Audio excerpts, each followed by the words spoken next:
আমার বাংলার মানুষ দেখেনি এরকম ধরনের নচ্ছাড় নোংরা মেয়ে ছেলে।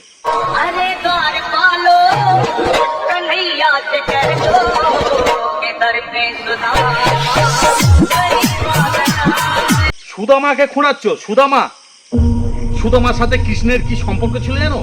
আর সুদামা কে ছিল জানো? কৃষ্ণের জীবন ছিল, কৃষ্ণের জীবন, বন্ধুত্বের একটা নাম ছিল সুদামা। আমাদের হিন্দু ধর্মের গর্ব ছিল, আমাদের হিন্দু ধর্মের সংস্কৃতি ছিল। তুই সুদামার অকাত দেখাচ্ছিস খুঁড়িয়ে খুঁড়িয়ে।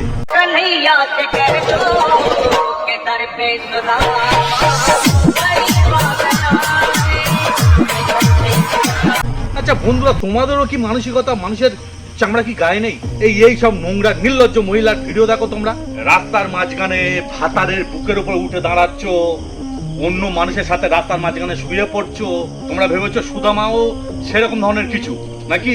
তুমি খুঁড়িয়ে খুঁড়িয়ে সুদামার অভিনয় করছো, সুদামা সেজেছো। বন্ধুরা, এই নোংরা মেয়ে ছেলেটার, নোংরা নচ্ছাড় মেয়ে ছেলেটাকে সায়স্তা করো, কিছু না কোনো ভাবে একটা সায়স্তা করো। 2 টাকা ছানিয়া রাস্তার মাঝখানে গান নাচানো, ভাতারের বুকের উপর উঠে দাঁড়ানো মেয়ে, তোরা কি জানবি রে সুদামা কি জিনিস? সুদামা কে ছিল?